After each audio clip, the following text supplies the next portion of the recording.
Moi ben, vou empezar lendo unha pequena parte do libro que se vai chamar A chega galega ao fenómeno gaucho,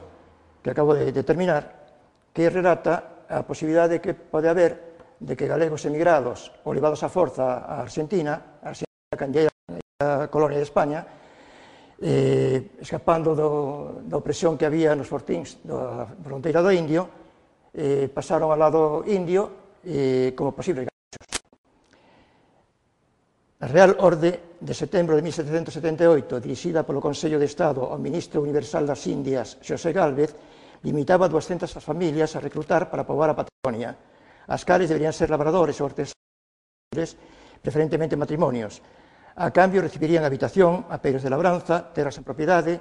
unha ou dúas parellas de bois, sementes e mantenza durante un ano. As consecuencias da falta de pago destas axudas e subsidios comprometidas antes do cruce do Atlántico é coñecida como expedición das familias. Manifestáronse con maior profundidade no poboador de oficio labrador. As reclamacións legais, falladas favorablemente e igualmente incumpridas, mereceron da máxima autoridade do vicerreinado unha lectura justificadora do seu comportamento discriminatorio en contra do colono campesiño, xa que para saber na terra non se precisaba ningunha ciencia. O labrador galego, confinado nos fortíns da fronteira do Indio, sen dereito a réplica, como consecuencia da condición de chegado ao Río da Plata a cargo do tesouro público do reino, fica clasificado como elemento de propiedade da Real Facenda.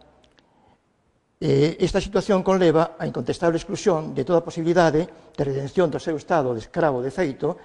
a non ser que se producira un eventual pago da débeda pola acción increíble de que unha transmutación daquel organismo convertera o campesiño galego en vítima indefensa dun engano alevoso, ao ser traído dende a aldea tal, donde ele habitaba, de un conflito mundo no cal non chegara nin a vislumbrar a feliz oferta que lle prometeran. Final feliz no cal o labrego depositara todas as súas esperanzas de sair dun ambiente de estreiteza económica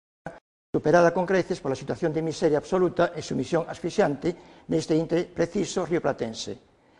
Hai unha carta que di: logo que nós, os campesinos, a diferencia daqueles que ficaran en Montevideo, achámonos nun lugar fronterizo que o indio nos cales fortíns fixemos servicio varias veces por escaseza de soldados blandengues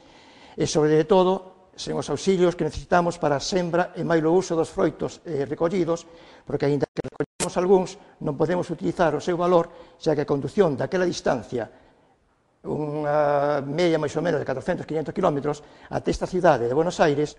resulta moito máis custosa, sendo todo isto, como levamos dito, causa forzosa dos empeños e miserias que están a rodearnos, despois de que, pola esperanza de mellor fortuna, confiamos na real palabra, deixamos as nosas casas, as nosas comodidades e a nosa patria. Tamén en Montevideo surgiron problemas domésticos por este mismo motivo, co exceso de población levada con destino a Patagonia, a cal resolvía as súas dificultades roubando todo canto tiña a van para poder levar a boca. A solución achada pola autoridade montevideana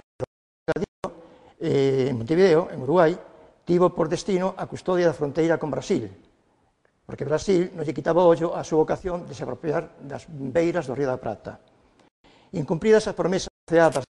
previas realizadas na Galicia para a expedición das familias, que foron destinados aos fortíns da fronteira do Indio, dubidaban poder chegar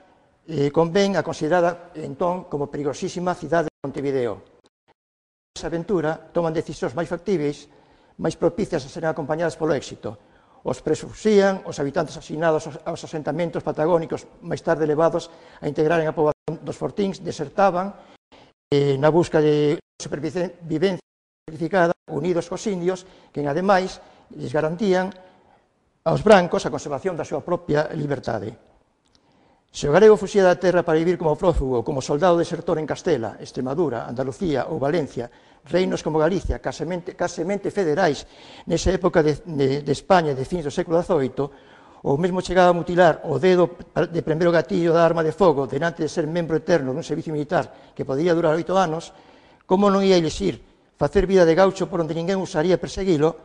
e o gando vacún levaba o lombo dun lado para outro, carne abondo en si mesmo para a mantenza gratuita do gaucho.